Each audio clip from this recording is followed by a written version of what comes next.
on the recording. Hey, Courtney, glad you could join us. Courtney, we're going to start off. What is your new last name? Or are you going to keep Kelly? Because I still have you as Kelly. My last name is Johnson now. Well, congratulations. We wish you how is married life? It's good. Awesome. All right, I'll have to remember that, Johnson. So when I do my grades, have you changed it officially with the university? No, sir, not yet. Okay. I won't mess with the grades then, because that way it would throw it off if I did that. All right. Well, Lindsay, welcome. Lindsay and Courtney, don't forget you have presentations tonight.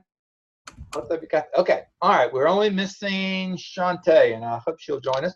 All right. So let's get started. First of all, I want to share my screen with you and show you where we kind of are. Let me move you guys.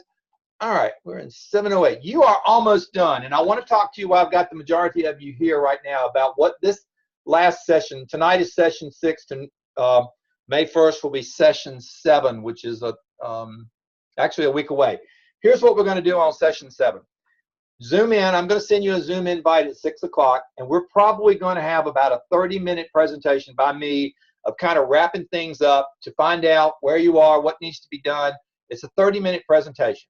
And then after that, I'm going to be around. You only have to do the 30 minutes. And after that, I'm going to stick around in case there are specific questions about your PAP or some of your projects. It's sort of the wrap-up evening. So after the 30-minute presentation, we'll be done, and you'll be finished. And if you want to keep zooming in to hear anything or to work with me on anything, that's fine. But my intent is to do a 30-minute presentation and then to open it up for us to just anybody that needs to stick around. So I'll be around until 8:30. You get to leave at 6:30 unless you want to stick around with me until 8:30, and that will be our last session. By now, I don't know if you've got anything from the university or from whoever is teaching. I forgot who's teaching 710. Have you got anything from the university or from a professor about 710? Nothing. All right. I do know the semester starts for Gardner-Webb University on May the 21st. And so I would start planning, and I believe Dr. Laws asked me the other day what night you all met, what we met. So you might want to consider penciling in either Wednesday from the 21st. It ends on that first Tuesday of August, I believe. So it's a really quick course, and all of you will be involved in 710. That is a 12-hour course, I believe. Is it 12 hours? I'm trying to remember. It is. It's going to be fast-paced, and it will be something that you'll find quickly will take a lot of your time. But the idea between the summer is that instead of doing it in 15 weeks, which is what a traditional semester runs, we do it all within 10 weeks. So you will have an accelerated pace. You'll still have to, I believe, get in 6 or 7 Zoom sessions, and you still have your weekend sessions. And the beauty of 710, and so those of you who are still talking about dissertations, and we'll talk about that, is the beauty of 710 is that is your last course with the university. Traditionally, people start their dissertation the next semester with the 6-hour 712. That's when you traditionally start your dissertation work. And then you take, and during that time, after 710, now this is the traditional route. It doesn't mean that you all have to take the traditional route. But after you take 710, the next fall, you'll take 712, and that's 6 hours, and that traditionally has been set aside for you working on chapters 1, 2, and 3. By the end of, or sometime toward the end of 712, which is the fall of next year, you will need to sit for your defense. Sit for your proposal. That means when your chair and your committee, you'll meet with them here at Gardner-Webb, and this needs to be done during 712, the traditional route. It needs to be done. You'll schedule that. There are forms online. I'll refer you back to the dissertation website, but there are forms online. So that's what you do next semester in fall for most students. Now, some students or some candidates will do it in 710, which is the summer. If you do that, you need to realize that you're going to be paying not only for the 710 hours, but you're going to be paying for the 712 hours. So if you're in a really, really, really big rush, just realize that expense is going to be up there in the front. But it's up front because then you won't have to take 7. You'll save it next semester when you take 13 or whatever that 3-hour course is. there's not a whole lot more. I mean, there's not, it's just the price is going to be up front in the summer if you decide to do that. Not to mention the fact that the summer is very fast paced, and you'll find it goes very quickly. But some of you may want to do that, but just know it's a huge expense up front, and you got a lot of work to do. Not only have you got to do what you got 710's curriculum, but you've also got to get those first 3 chapters ready. Because when you sit for your proposal, when you send your proposal to us, we'll sit in that committee and then we'll say, yes, no, can't go forward, you got to do these things differently. Because the intent is then, after you take that 6-hour fall course, that 3-hour spring course, that's when you finish your dissertation, and that is when you defend your dissertation. And then you have the rest of the time to kind of get all that final stuff published and all that other things that need to be done. All right, so any questions about that? But I just wanted to mention, so you're going into 710, but if you are interested in doing something accelerated, let me know by email or something so we can kind of talk through that so you'll know not to be surprised. All right, so next session, May 1st, it'll be a 30-minute session. Then it'll be private conferences, or we can just stick around, anybody that wants to talk about anything around the course itself. All right, so the next thing I want to do is to find out, I have got your grades, and I've been updating these regularly, and it looks like for almost everybody, you have started Part A, and I think everybody but one has turned in Part A, and you probably are getting some feedback from me. If you don't get 100, remember, you can submit this as many times as you want until you get that 100. But once on the draft, Part A, that you have your draft and you have 100, go ahead and submit it as your final, Part A final. And once you get all those in, you will need to send me your final narrative. And that's real critical that you do that, because what I'll do at that point, so here's the progress. You do draft A, you get 100. Go ahead and put it into final A. Get 100 for that one. When you get down, you've got 100 in all the drafts and all the finals, A, B, and C. Condense it, take away the headings, take away those things that keep it from flowing like a really nice paper, and then send it to me on the final narrative. I'll look over it just to make sure it's task stream ready. And when you get that 100 back for that, you need to put it into, turn it in for a check, and then at that point it goes into TaskStream. All of you know how to download to TaskStream. You've done it before. Everyone has used Turnitin before, have you not? Everybody? Okay, so you're familiar with the Turnitin. All right, so once you've done that, then you really are at the point where you are done. All right.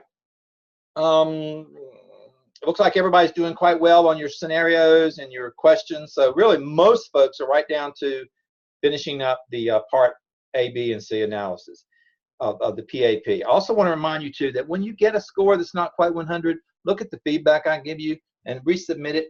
One caution, when you turn something in to Turnitin, it cannot be retrieved. So make sure it is perfect by the time you do that. That's why I want to see it before you turn it in. And when you turn it into TaskStream, the only way it can be retrieved then is if you get a less than perfect grade and we send it back to you, or a less than adequate grade. All right, so that's where we are. I will send you probably tomorrow what I am missing. It'll be a different format. I'll just simply send this to, like Josh, I'll say, Josh, I have everything but da-da-da-da-da.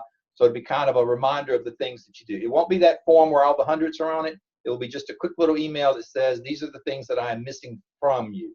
Now, because you are in 708, there is no, other than the fact that I have to turn in grades by May the 8th, I believe, and I'd like for you all to finish everything by May the 1st. That gives us plenty of time in case it's not the perfect score that you want. But I think I have to turn in, I saw that today, I have to turn in grades by May the 8th at noon. So if everything can be completed out at that point. Now, the only thing I'm turning in is that you made an A. That's it. The TaskStream piece, I would love for you to have it all done by May 1st so you can check it off your list, so you can start concentrating on what you need for 710, and that would be the absolute best.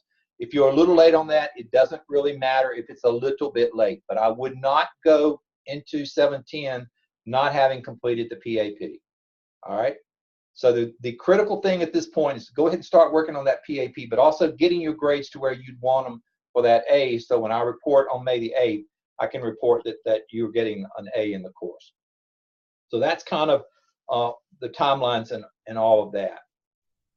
Dr. Stone, Yes. where are we checking for feedback? Should we be checking for that by looking at our grades? Great. When you get an 80 from me, don't you see it in Grade Center when you get your report back? Yes. That's your feedback. Okay, got it. Thank you. That's your feedback. All right, so let me go down to any other questions. And of course, Dr. Stone, yes. on the final one that we have to submit in task stream, do we have to put those little indicators in there from the rubric? In the past, we've had to do that for our other projects. Yes, you do. And what we discussed, I believe, correct me if I'm wrong, folks, what we discussed at the last meeting is just do one big paper, and in that paper address standard 1.A or 1A and say, I am proficient, or whatever the level you want to say you are, and then just have them all in one big paper and then copy that in each one of the categories. See what I'm saying, Courtney? Like if let's just say your standard is 1A, one of your standards, do you all remember on the superintendent scale? Let's just say it is. In 1A, what I would say is, I am distinguished, and here are the 3 reasons why. My next paragraph would be 1B. I am distinguished, here are my 3 reasons why. And look at that column that is distinguished. So you can base your language based on what's in distinguished, and draw from what you've done in the course, draw from what you've done in the reading, or draw from this semester what you've done in your job that would show that you are distinguished. And put it all into one big paper, Courtney. And then when you get to that 1.A and it asks you to insert something, just insert the whole paper. And 1.B, insert the whole paper. Okay. But for me as a grader, once I read it once, I'll know it'll be easy for me to just go straight down and give you a grade on it. And I think there are probably 7 or 8 standards that are tied, superintendent standards that are tied to your papers. But that is important because that's a part of the task stream. That's how we certify to the state of North Carolina that you have met the requirements of the course and the state superintendent license. And by the end of 710, we must certify that you have met all of those 7 superintendent standards. And that's why it's not a good format now, but that's why each semester you will be addressing one. Sometimes you'll be repeating them in another course. Any other questions before we move on? When we resubmit a draft, do you want the changes to be put in red? Please, it helps me. It does. Even if you put it in the body of the language, that way I can go straight to it to make sure that you've done what I've asked you to do. Sometimes if it's hidden and it's not a different color, I'm looking for that when I go back to grade, maybe more necessarily than I'm looking at the whole product again. Okay. That would be helpful, yes. All right. So let's look at tonight. All right. This is something that, this is also on next week. This is a reflection. This is something that the university is asking us to do because of the CAPE. By the way, the preliminary report from CAPE for our accreditation is good. Got a couple of things we need to work on. And one of the things that they mentioned is that we're not getting enough feedback from current graduates or people who have graduated from the program. It all ties into whether or not they're satisfied or whether or not they felt like the courses have helped them. And it's really not just getting the degree, but being able to promote you through your career. So one of the things that we'd like to do in EDLS is at the end of every semester from now on, I hope you see it in 710, and this is on your last class, there is something called the final reflections, and I do want you to do this. Of course, I can't get in it. So let me look in this one. Okay, so here's the final reflection survey. It's all done anonymously. It will come in and just simply try to answer these 7 questions. It's really about whether or not the course has been beneficial to you. So sometime between now and when you finish the course, try to do the reflection survey. You all should also have received an email from me as well as one from the university about the SOIs, the Student Opinions of Instruction. That's very helpful. The university, that's another thing we got on CAPE that they said we did not get enough information on. So again, it's just to drive improvement. So if you will please do that as well. It's very helpful, and we do use that information. It's used as part of evaluations as well as program planning for next year. I will make sure that in the May 1st date, all of this is open, but if you can just do 1 or 2 sentences about this, this will help us as we begin in the process with CAPE again. All right, a couple of other things I put on this week, and then we're going to start doing our presentations. an article about the voter numbers in North Carolina. I think we've covered the North Carolina duty to report law. We did that earlier. This is an interesting, I don't know if I've talked about this before, but North Carolina's consolidated data report. Have I mentioned this? Anybody remember? Anybody? Okay. Well, let me show you real quickly. Those of you in central office are probably very much aware of this, and principals, I would hope that you are as well. But in North Carolina, every year there's a consolidated report. Here's the one. It comes out probably, I think it came out about 2 months ago. But here's the consolidated report for 2017-18, and it breaks down the statistics in North Carolina. And as you are writing your dissertation paper and you want to report out about your district or another large district in the eastern part of the state or in the mountains of North Carolina, this will break some very good information that's reported by the state. It will also do comparison. It will compare Kannapolis City versus Clinton City or any other city system if that's what you wanted to do. So this is a great resource for the most current data on school districts in North Carolina. And it talks about, and in that, it's trending data.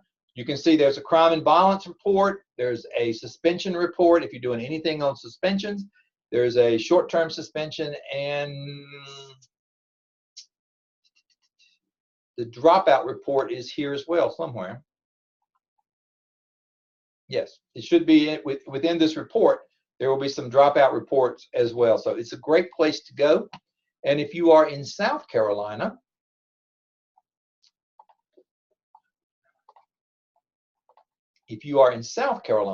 there's a wealth of data from the South Carolina Department of Education. I believe this is where this site comes from. Nope, it comes from Rural Policy. That will give you very good information about the state of South Carolina, district by district. So if you are doing your dissertation and you want to pull data from South Carolina, this might be a very good source to go to do your preliminary research, Chapter 2. It's got some great information, some great charts, which really, it does a great job talking about many, many different factors in the state of South Carolina. And again, it's a great resource for you as you start doing that dissertation. All right. So, is there anything else we want to talk about before Josh talks to us about Chapter 10 of Essex? Any questions on the PAP? And I'll tell you, I have seen some phenomenal reports on the PAP. I really have. And I have to tell you, if you follow that format over here in the policy analysis, and if you follow paragraph by paragraph, I promise you it's going to be a super report.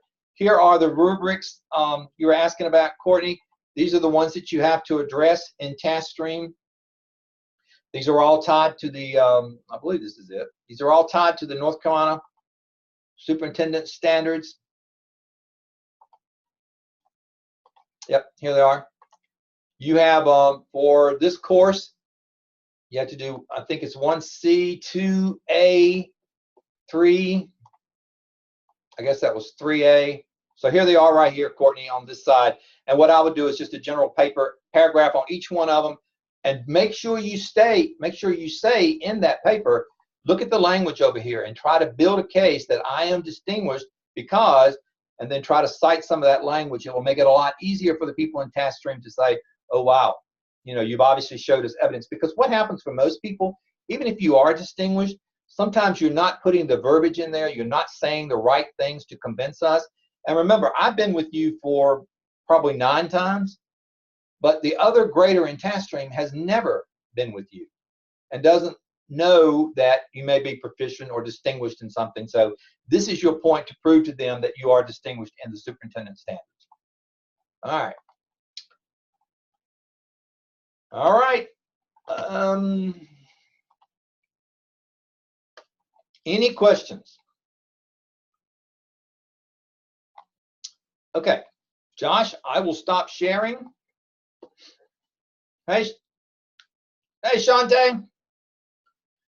Shante, I don't know if you were here right at the first beginning of it, but for next week, May 1st, we're going to Zoom in at 6 o'clock. It's going to be a 30-minute session where I'm going to do some wrap up. And then for the rest of the time, if people want to stick around to ask questions, what next, what to expect in 710, dissertation information, I'll be around until 8:30 as long as anyone wants to stand around and talk to me or sit around and talk to me. All right, Josh, it is yours.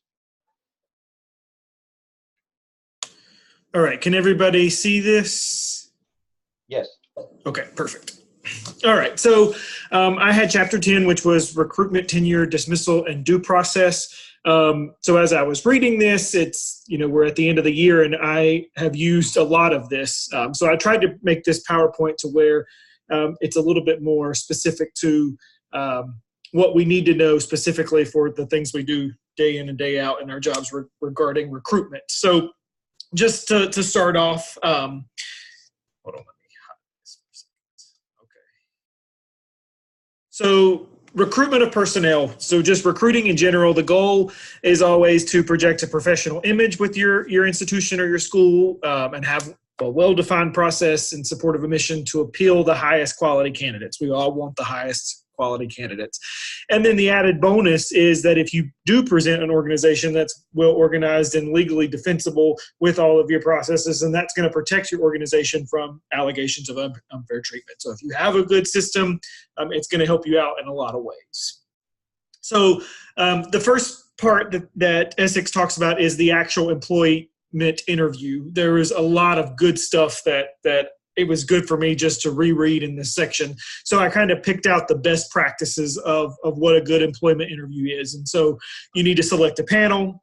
You need to resist judging the candidate until the interview has been completed. You need to evaluate each candidate, and he suggested using a scoring system. You need to only ask questions that relate to the position.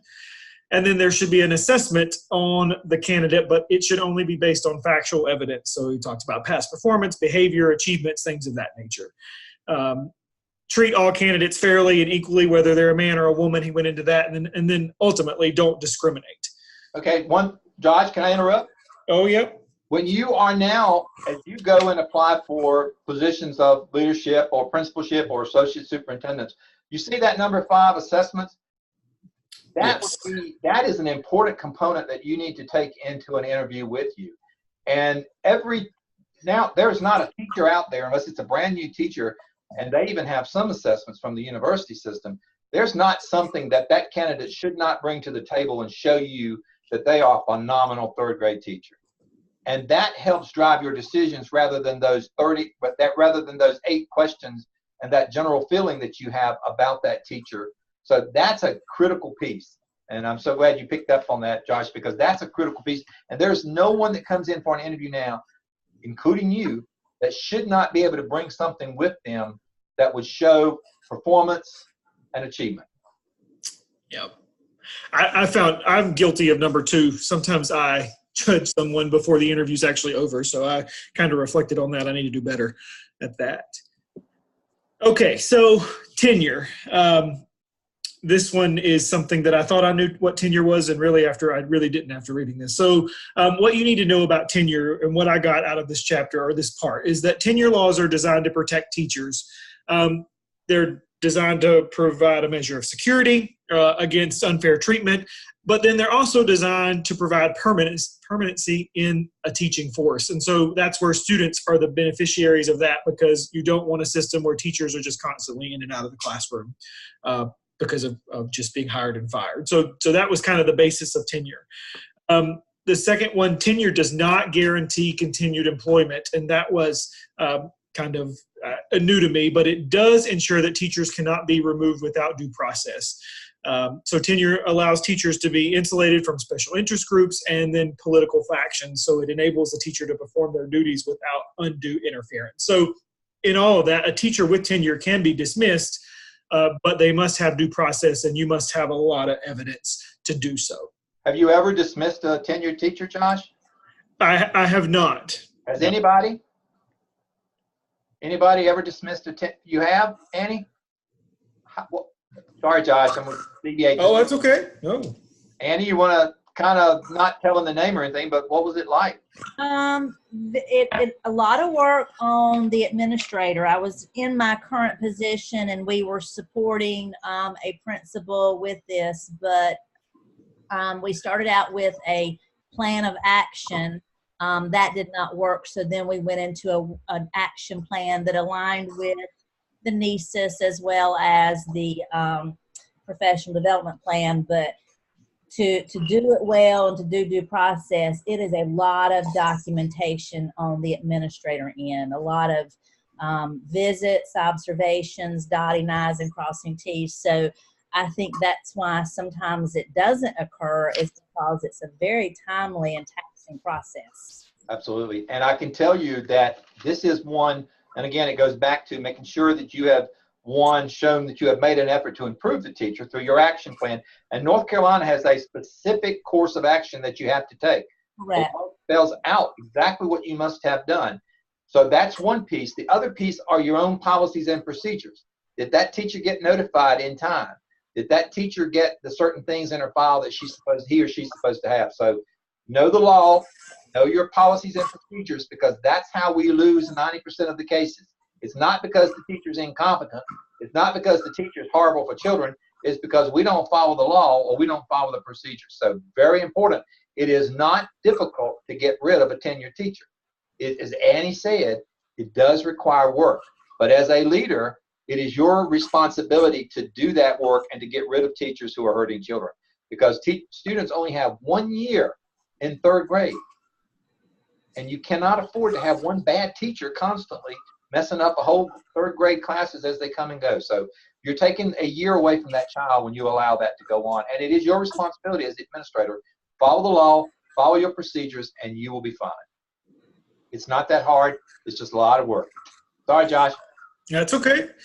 So then he went into non-renewals. And I have had some experience with non-renewals. So due process does not apply to probationary status, or so for teachers within their first few years of teaching. So with tenure, you have a property right to the job. But with a probationary status, you only have a property right to the contract. And Dr. Stone, please correct me if I missed. No, that's perfect. That's the perfect way to explain it. A contract is usually a 1 year, 2 year, 4 year. Is what the law says now. And so that means that you just have the right to that. Whereas, like you said, if you've got career, it means you don't have a real contract. Your contract is rolling. It constantly goes. Good. Okay. That was a good explanation, Josh. All right. So with probationary status, when the contract ends, the teacher loses their inherent property right because the district has met its contractual obligation.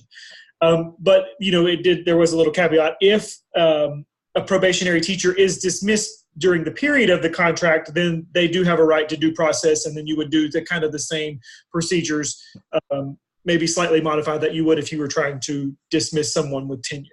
And the other piece of that too is that you've got to have the difference between letting them go mid-year and letting them go to the end of the year when their contract expires has to do with a lot of what you have to do, because you're going to have to document, you're going to have to show that you can't make it to the end of the contract. It's that bad that you cannot make it to the end of the contract. So you also, within that point too, you have to make sure that's the due process piece, but they also make sure that you don't go after this teacher because of any reason that you're prohibited. Discrimination, you got to be real careful. Ageism, sexism, racism, all those things, you got to be really careful to make sure that your intent is because he or she is a bad teacher, not because they are a African-American teacher that doesn't relate well to the white community in that class, or vice versa, an older lady who's been teaching for 30 years who can't keep up with these kindergartners. Be careful of your reasons that it's not discriminatory. It's performance-based. Okay, so dismissal for cause, and I'm sorry there's a lot on this one, but there was a lot that I wanted to say. So since the teacher has an inherent property right to hold the position, again, if they're tenured, dismissal is a pretty serious matter, and the burden of proof with the Board of Education to show that you have the preponderance of evidence. So the main reasons for dismissal, the first one being incompetency, which courts over a period of time have kind of labeled that as lack of knowledge, skill, intelligence, and then sometimes professionalism. Again, if you are going to dismiss a teacher for incompetency, it talked about how important it is that there is a solidified and continuous evaluation process with feedback to show that you tried to improve the teacher, but even with that, they were still incompetent and could not perform their duties. Josh, I can't help it. And also remember too that if you cannot give them above standards or at standards, and then at the last of the year determine that they're incompetent. They're incompetent all year round. They're not incompetent the last month before you have to do evaluations. Okay, so the second one being insubordination. So the willful failure, inability to obey reasonable or valid administrative directive. And again, talking about administrators should have evidence linked to an evaluation rubric and specific documentation to what they are refusing to do, whether it be over time or just at one specific time. And then the third, neglect of duty. So this is where a teacher fails to execute assigned duties. This is where I wanted to put this in there, that it cannot be measured to a standard of perfection. It must be measured against others performing the same duty. Exactly. So, I guess that's to protect you from principal from just going after somebody and just saying it's neglect of duty, but you're holding them to a higher standard, right? I'm assuming that's in there. Okay. All right. Then it talks about, again, more dismissal, but regarding morality. And this was a pretty lengthy part of the chapter. So the expectation is that a teacher's character and personal conduct will be elevated above the conduct of the average citizen who does not interact with children on a daily basis. I find that interesting because, again, we are kind of raised to a higher standard, but sometimes we should be.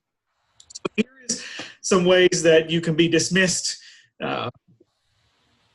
specifically regarding morality. So the first one is immorality. So that's a conduct that violates the ethics of a particular community. We talked a lot about how, in different parts of the country, those ethics are different. So there's not going to be a lot of consistency from coast to coast as to what specifically immorality is. But you must show that the conduct impairs the teacher's effectiveness in the classroom. It went to a lot about, gay teachers, how in the, certain parts of the country that is not, that's not as big of a deal as it is in others. The courts are pretty reflective of the areas of the country where, those beliefs are. And if there's a nexus between their, well, I won't call it immorality, but their particular behavior and a disruption, or that it has a negative impact on learning. So it's the law is evolving, where it used to be where you could just fire a gay teacher just because they were gay. Right. They were on Facebook that they're gay, but now it's a little bit more difficult, even here in the South, because you're going to have to make some connection to their being gay, to the disruption in the classroom, or how that is immoral, how they are displaying that immorality, or whatever you want to call it. Okay, and then the second one was criminal activity. Charges of criminal activity will result typically in dismissal if it's a felony or if it's multiple misdemeanors. Now, this is what that I did not know. This was new to me, that dismissal is not dependent on conviction if the accusation of fear interferes with the abilities or the candidate's ability to perform. Okay, one quick little side.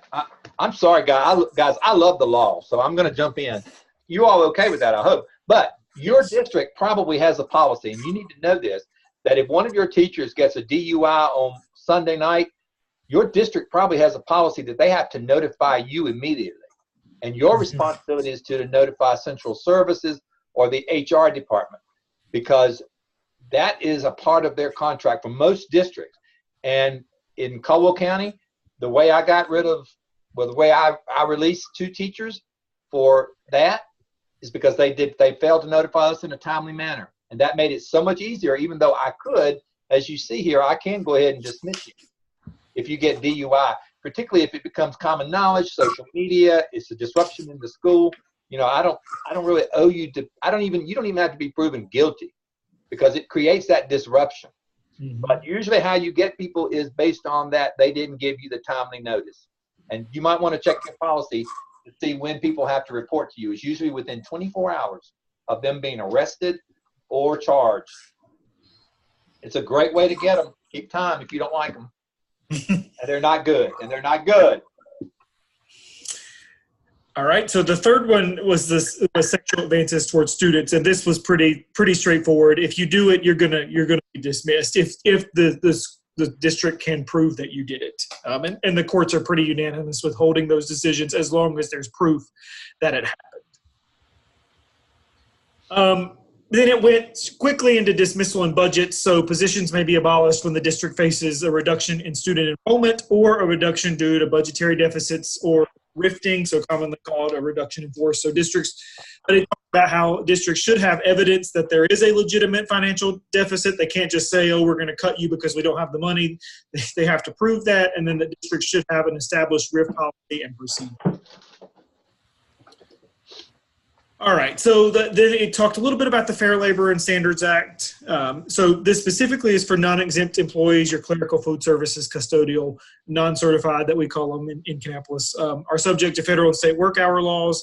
And here's the gist of that. School officials must be certain that all requirements of the FLSA are met for non-exempt employees, which includes an established minimum wage, overtime pay, and requires the employer to maintain employee time and pay records.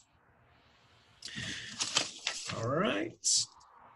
Workers' compensation, it went into that just a little bit. That teachers are protected by workers' compensation in most states when they are injured during the course of performing their professional duties. The employee and agency should assume responsibility for the injury. But that law is changing, so there is flexibility and latitude being added to workers' compensation relating to injuries that may occur over time. The specific example was like if someone is required to do heavy lifting and over 15 years, their back becomes injured, so it wasn't a specific injury, but it was one over time, or aggravating a pre-existing condition, or the big one, which he didn't really talk about this, but I'm sure that as later sections of this book are updated, that the psychological or mental illness impact that is caused by the work environment is now being slowly integrated into that workers' comp section. All right. So there was a lot on collective bargaining in this chapter. I tried to get as much as I could on one slide. So many educators view collective bargaining as a mechanism to achieve a greater role in management and in operation in public schools. So collective bargaining, in a nutshell, focuses on the rights of employees, terms and conditions of employment can evoke, but it can evoke an adversarial relationship between school boards or union reps because there is, there becomes that argument of this is what we need, and then no, this is what you don't need, and it can result in a teacher strike if negotiations fail.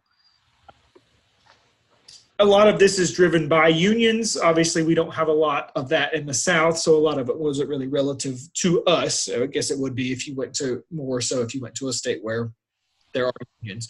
It did specifically call out North Carolina that teacher strikes are not allowed in this state, and that courts have continued to uphold state laws that prohibit strikes. So anybody going May 1 to Raleigh? Anybody? Oh, good to you. Anybody gonna, or any of your districts closed on May 1 because of the, oh, Yeah. really? Annapolis City Schools, we have, I think it was last we looked, 200 teachers that had put into ASOP. So we made the decision prior to spring break to close or to make it a work day. Excellent. I hope there's a huge crowd down there. Yeah. What's the difference between that and a strike? Well, I think that it's not they were taking off of work, right? They were using the procedures to take off of work. They were using personal days, and they Sick days or something. Principal.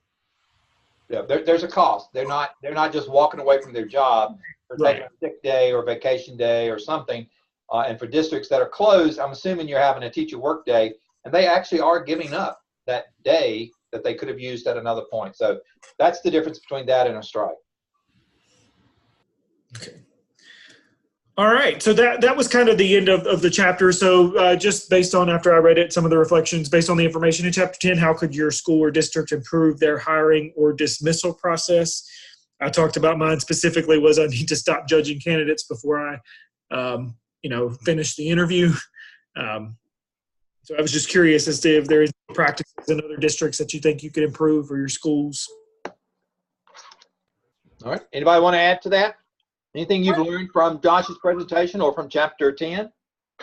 One thing that I've noticed, Josh, I've always been in Kannapolis, but just sitting on other interviews with other districts or things like that is we do not utilize a rubric when we are hiring. And I think that would be beneficial to keep consistency I shouldn't say always.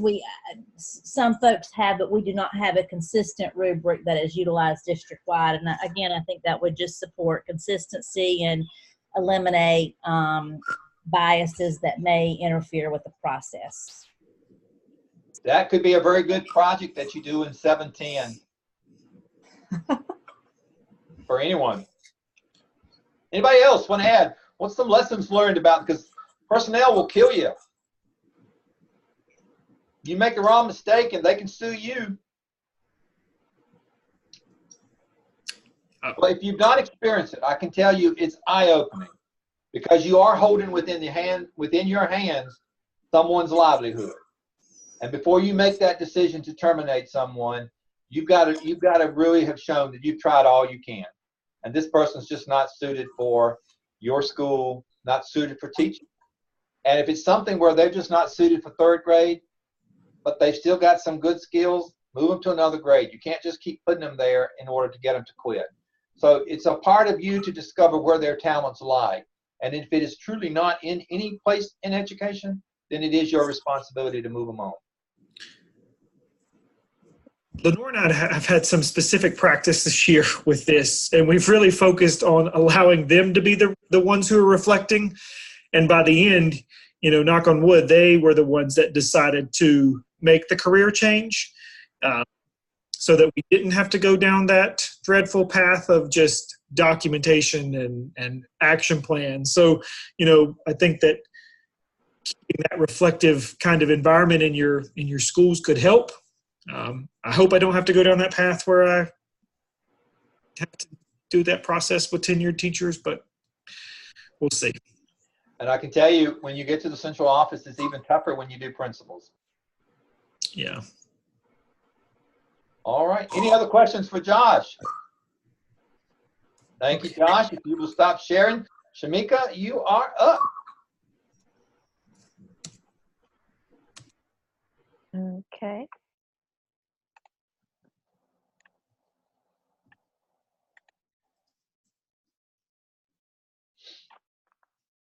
Can everyone see that? Yes, ma'am.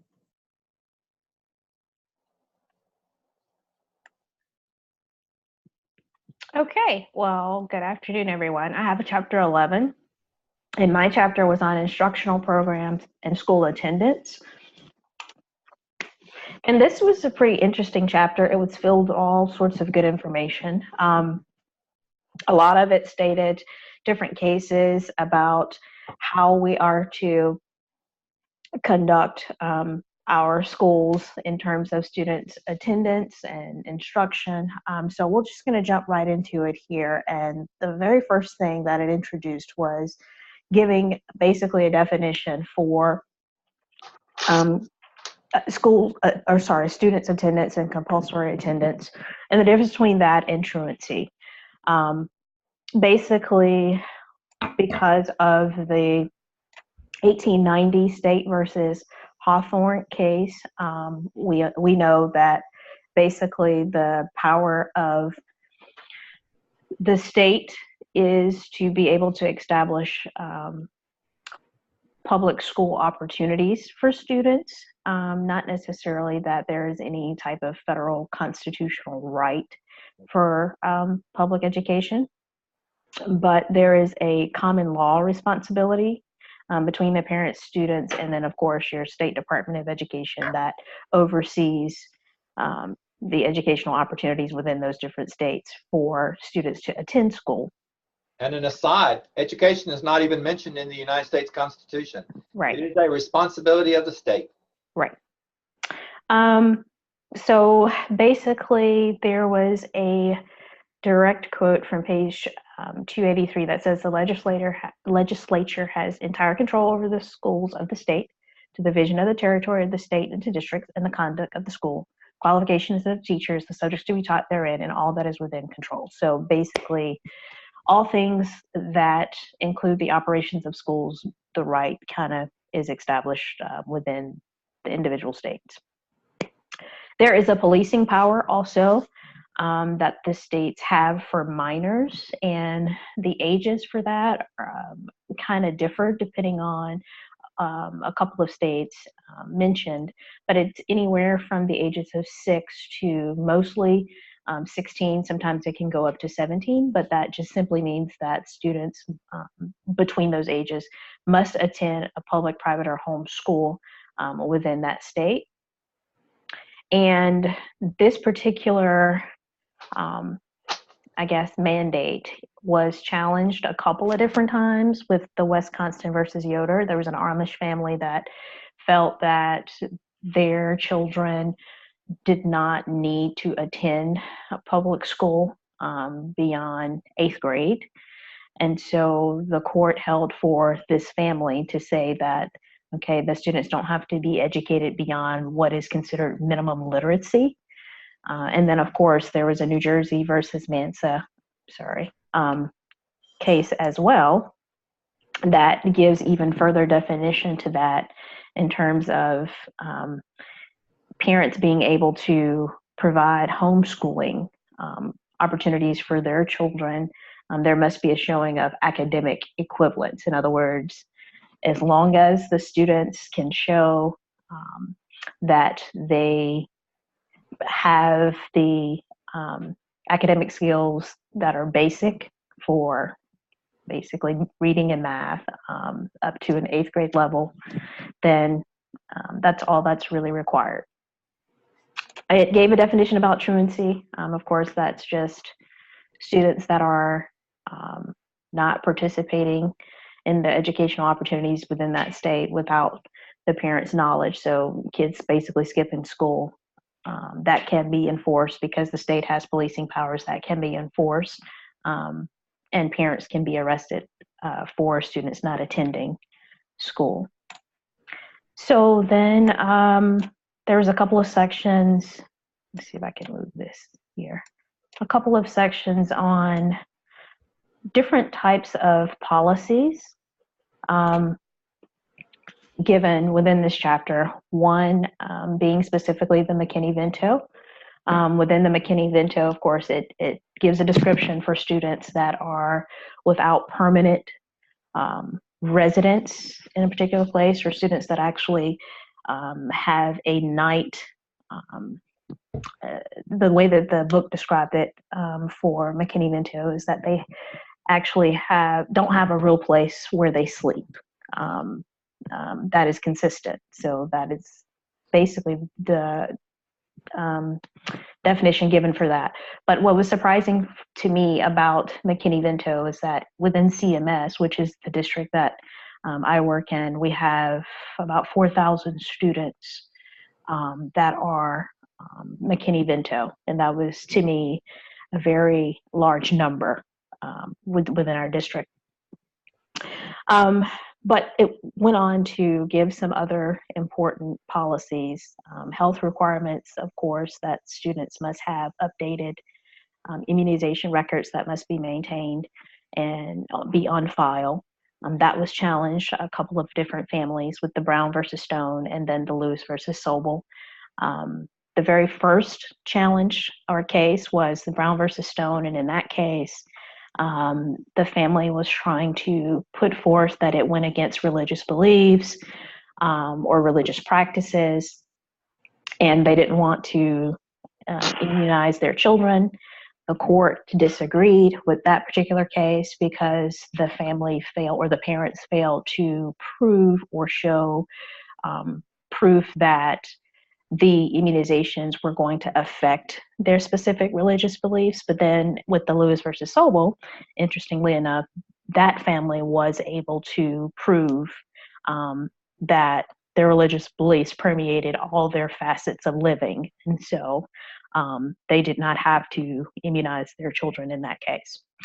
And then it talked about residence, whether a child has the ability to attend a school district based on where they're living, because there are certain families that with parental choice or guardian choice, they want to choose what school districts their students attend. So sometimes they will use different addresses for those students to attend a specific school district for certain opportunities. And so within the two cases given there, it was determined that basically the student has to attend the school district to their assigned domicile, which is not multiple addresses if they move from place to place, but basically where initially it was saying where the father reside, that would be considered their domicile, but then that got changed later to basically the intent of where the student remains indefinitely. And then it goes on to talk about school vouchers. We've had conversations about that, and that's just, funding for parents being able to place their students of a school of their choosing if that school is not performing well. A lot of Title I schools might fall under that category or may not, because we do have great Title I schools. And then, of course, the No Child Left Behind Act, there were two in this chapter, there were two different mentionings of the No Child Left Behind Act. There was the 2001 original No Child Left Behind Act established by George Bush. And then there was a bill that was sent to, which we now know was passed, for the amendment of that particular act in 2013. And basically, No Child Left Behind is just about stronger accountability across the board, flexibility options for parents, and proven teaching methods that would help increase student achievement. Then there is information in this chapter about homeschool versus charter schools. That whole debate will continue, I think, forever.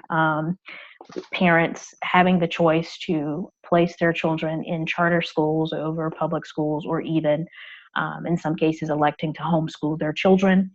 The chapter mentioned that the requirement for a parent to decide to homeschool their child, that parent guardian must have a high school diploma.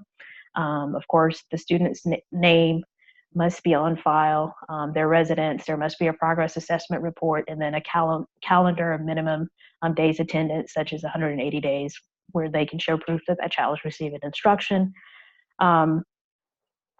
Interestingly enough, South Carolina had a case with homeschooling in which they wanted to present that the parent or the guardian who was going to be responsible for homeschooling the particular child or the children, that they needed to pass a basic skills test in order to be able to administer that homeschool curriculum.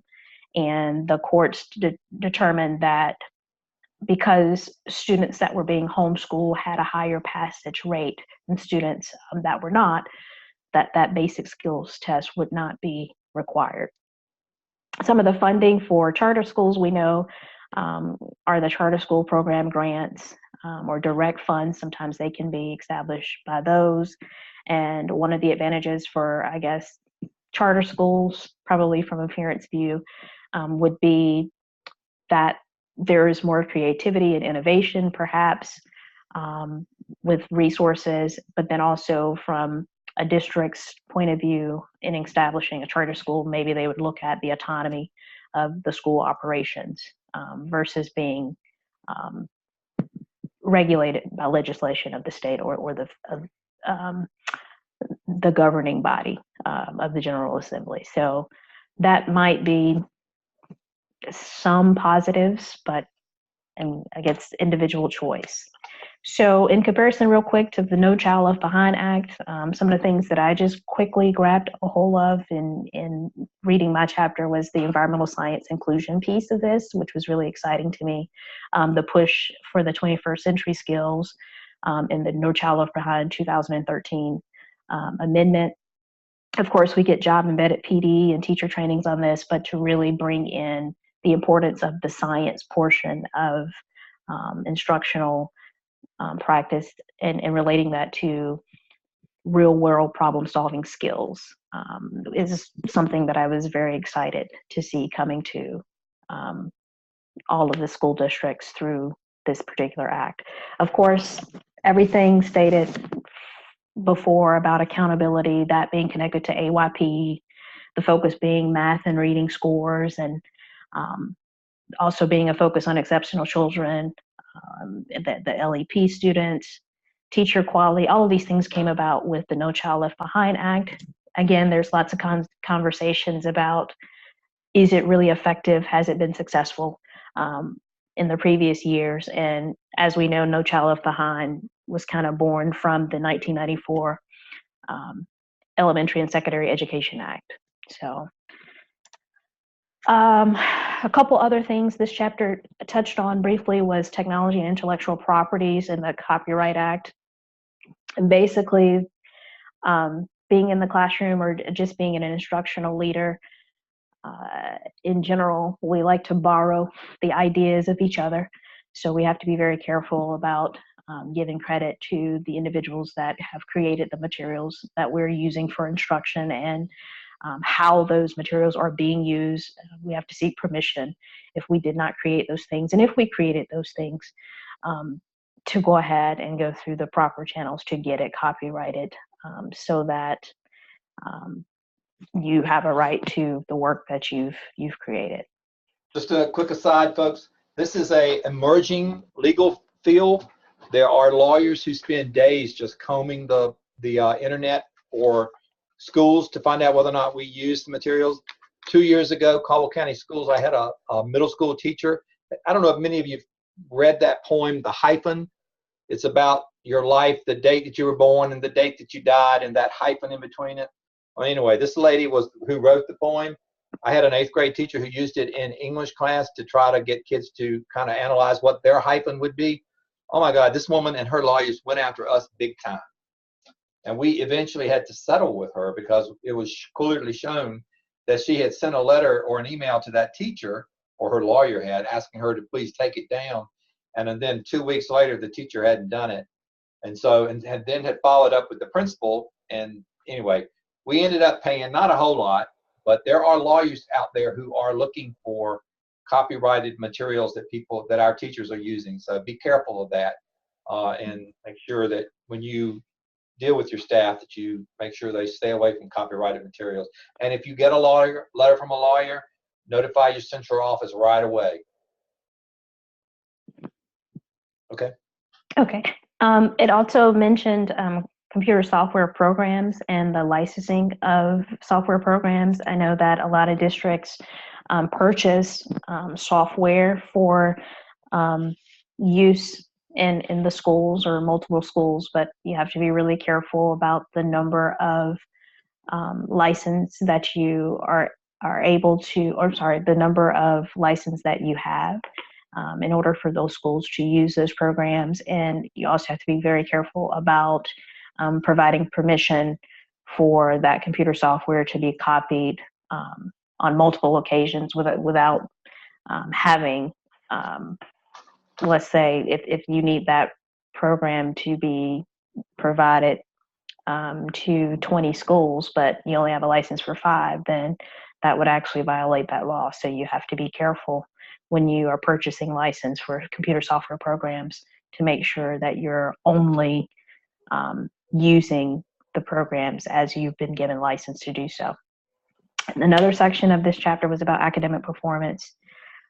This is a really big conversation in a lot of schools. I know it's certainly one in my school. Grading for mastery and performance, and not using grading as a punitive source or resource for students that are absent or just sitting in the classroom and choosing not to do the work when they are present. So we have to remember that students have to be given an opportunity to demonstrate mastery. And there was a couple of cases in this chapter that referenced point reduction for work that was turned in by students that were unexcused. They were absent, but it was an unexcused absence. But you cannot punitively, I guess, fail a child or give a child an F for work that is not assessing performance. That would be more behavior. And then last but not least, there was a slide about withholding diplomas. Don't do it. There was a case that was referenced in the chapter where some students decided that they did not want to wear the graduation cap and gown because it smelled bad. And the school district decided that they were not going to give those students a diploma because of that. And so the court held that for the students, that as a school district, you can't withhold students' diplomas because they choose not to follow the graduation attire policy or dress policy. So because what could you do to them? What you could do is you could I think you could restrict them from participating in the graduation, but you cannot withhold Right, they've earned their diploma. Right. But the ability to walk across the stage and participate in an extracurricular activity, right, that is something that you have some control over. Right. I would be cautious with it. It means a lot. It means, and before I would ever take it away, I would have gone the extra mile or extra 3 or 4 miles to make sure that you don't, because for many kids and their parents, that is the ultimate. And to take that away at a flim, I mean, I would do everything I can to make sure every child has a chance to do that, and never, ever deny the child to do that because they owe the district money. Right. Okay. I just had 3 takeaways. We're always going to be accountable for ensuring that we need to close the achievement gap between disadvantaged students and any minority groups. That we should keep our students' best interests at the forefront of all of our decisions, and that when we operate our programs, we should do so within the scopes of following all of our legislative policies and procedures. And I only had a couple of topics that I just wanted to get a little feedback from the class. Special interest groups and their influence over textbook selection or courses that can be or should be offered at a school or within a district. What do you guys think about should special interest groups be major influencers over textbook selection or maybe courses offered within your school district?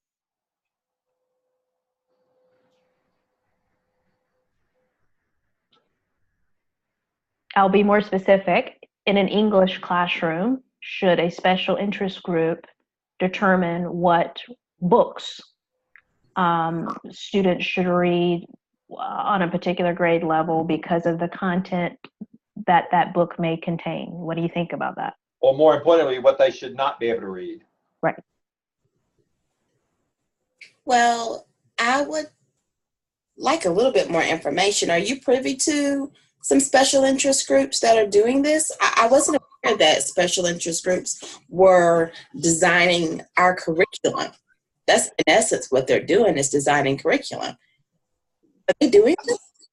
Well, I think she took it a little further and said, to perfect example, if I can help with you give an example, is that PTA mom who doesn't like that book in the library.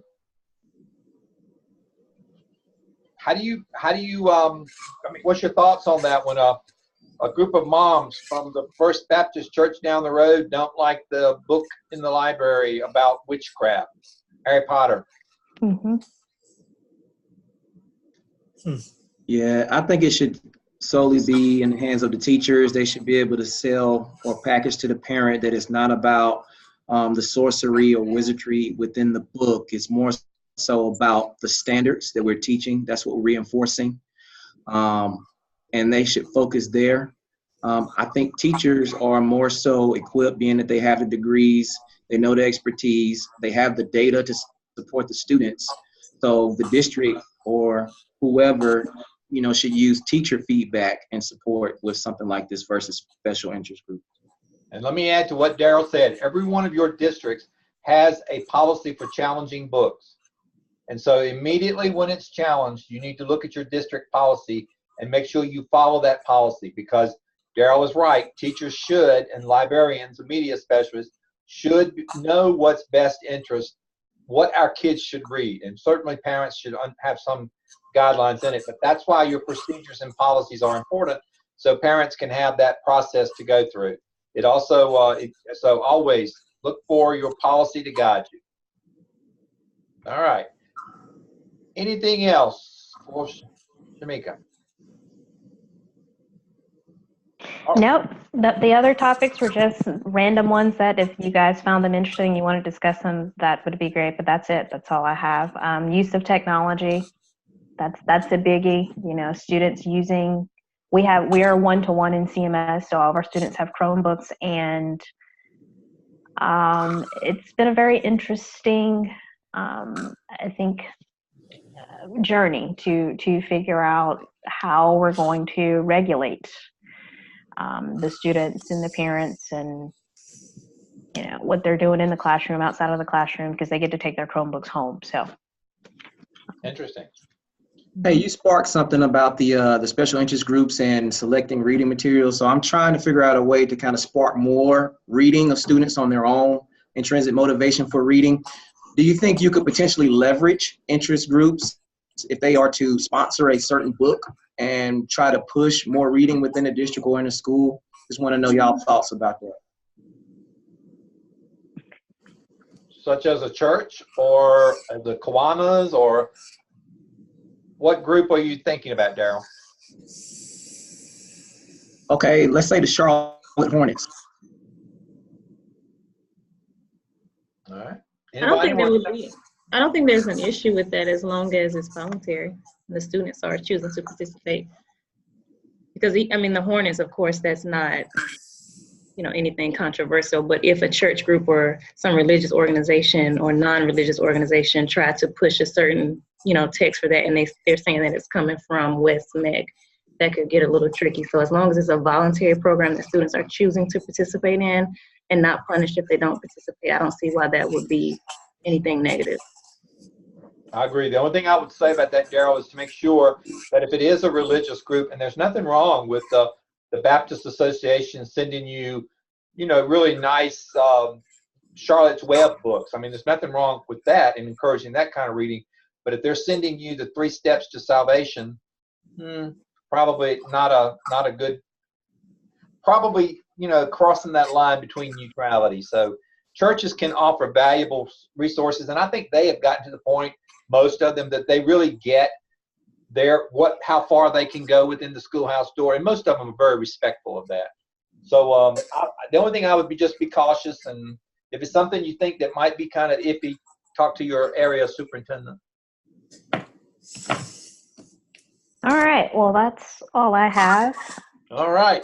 Why don't we take a 5-minute break, and Lenora will be back to talk about the next to the last chapter of our book. So let's take for about 5 minutes, and Lenora will come back and you'll dazzle us with chapter 12.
Dr. Stone.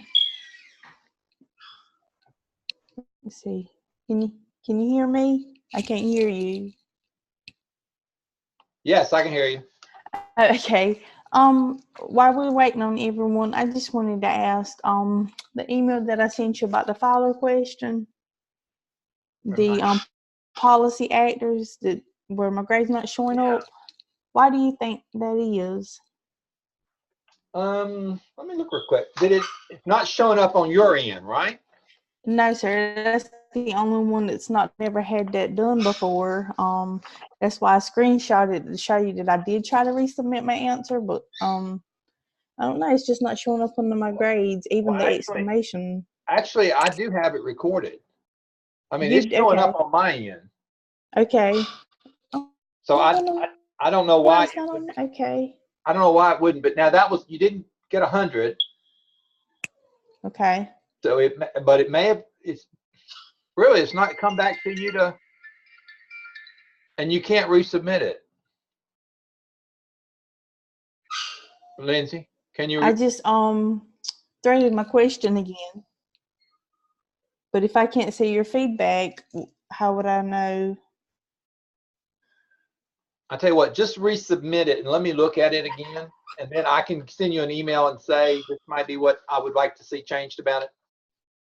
So just Okay. what you originally had, and then that way we can at least see if the system works that time. All Okay. right? Yes, sir. All right, Lenora is back and ready. So we're all ears. Okay, am I ready to share my screen? Yes, ma'am.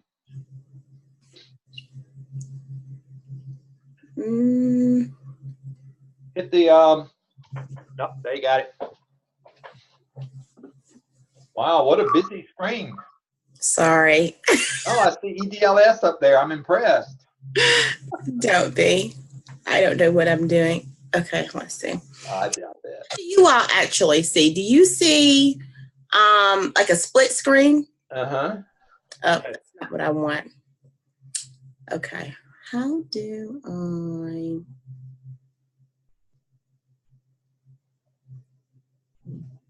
Now you just see the presentation, right? Looks okay, fabulous. Okay, so I have chapter 12, which is about school segregation. So it was really a very meaty chapter about history. Please, everyone has been in history classes, so please chime in. Because, history is sort of about, your perspective. But I'll attempt to present the perspective of Essex. So basically, this chapter talks about 5 large areas or 5 main ideas. It starts off by talking about de jure segregation, which is segregation that has been enforced by the laws of the land. And then after we look at a historical perspective of segregation laws, then the chapter begins talking about court cases that attempted to end segregation. And as soon as Lenora is done, we're going to do your first Brown versus the Board of Education. So go ahead. What did you say? I was telling Courtney she's going to do her presentations next on Brown versus the Board of Education. Oh, okay. Well, should she go first? No? Okay. All right. So Brown, this book or chapter rather talks about the fact that Brown 1 really didn't have a lot of teeth in it. So what were some effective strategies that came out with Brown 2? So we're going to talk about that in a moment. And then busing as part of desegregation was a big topic. And I'm sorry, I'm just noticing that you can't really see these things. And then the other thing that this chapter talks about are some ineffective strategies that were used to desegregate schools. And then lastly, the chapter ends by talking about the civil rights movement. Basically, I get the inference from Essex that he thinks that the civil rights movement is still alive and well, and it basically, we can look at the No Child Left Behind legislation as a continuation of that. Okay, so let's get started talking about the historical perspective or background of segregation, which was enforced by laws in the United States. So we begin, or Essex rather, begins by talking about the 14th Amendment of the U.S. Constitution and how it was passed in 1868. And the 14th Amendment basically provided equal protection for every citizen in the United States, or at least that was the goal of it. But in actuality, it did not. So despite the fact that the 14th Amendment was passed, the idea of separate but equal was pretty much accepted by a lot of people in the land at that time. But we all know that separate was not really equal, and it definitely wasn't equal for your minority population. So then you had the case, lots of court cases that began to, or battles, a lot of court battles that played out in court cases that tried to really provide equal protection for every citizen. So we've heard a lot about the 1896 Plessy versus Ferguson court case. And basically this case was ruled by the U.S. Supreme Court, and the Supreme Court at that time basically affirmed that a Louisiana statute, that it affirmed a Louisiana statute for equal but separate accommodations on passenger trains. They said that there was nothing wrong with it, that separate passenger trains for whites and blacks was acceptable. And this is significant because though this ruling was not about schools, it did sort of establish the legal basis for segregated public facilities, including schools later on. Then you have a 1942 case, Briggs versus Elliott. This was fought out in South Carolina. South Carolina court basically ruled that South Carolina did not violate the 14th Amendment by requiring separate schools for whites and blacks. So again, you know, we have a lot of opponents or a lot of opposition to the 14th Amendment. So basically you see that there were actually laws in place in the U.S. that continued to sanction segregation until about the 1950s and the 1960s, when you have what Courtney is going to talk about later, which is Brown versus the Board of Education. Brown versus the Board of Education was basically a case that came about whenever Black children in Kansas, South Carolina, Virginia, and Delaware were challenging state statutes about racial segregation. And though we were successful in Brown 1, it did end those segregation laws. It did not provide the much needed remedies or solutions that were necessary. It did not remove the vestiges of segregation in the public. It gave no guidance, and it gave no framework, no time frame for how that was supposed to look in the land. So then came about Brown 2. And Brown 2 was basically... Laura, can I ask a quick question? Sure. Go back and name those states that were in the Brown versus the Board of Education. Kansas, South Carolina, Virginia, Delaware. All right. So four different states. Sorry, I got some candy in my mouth. So why? I'd be so pleased somebody could tell me this. Why do you think 4 different distinctive states had cases, rather than it just being Virginia? I'm not articulating this correctly, but basically the more opposition that you have around the land, the stronger the case that you're going to have. That's true. identifying trends around the nation, and then that strengthened the argument. All right, so that's true, and that's an important point. Also think about, there are 13 federal district courts, and so if it's all in one district court, the Supreme Court may not hear it. But when it's spread out like that, it immediately goes to the Supreme Court, because probably the district that, did you mention a southern state, South Carolina? Probably that appeals court ruled against it. Another court, probably the one was there a northern state? Delaware.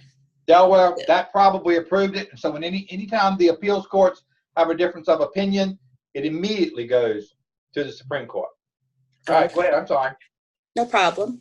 So then you have Brown 2, or a subsequent court case, rather, that basically tried to put some strategies in place in order to implement what Brown 1 was intended to do.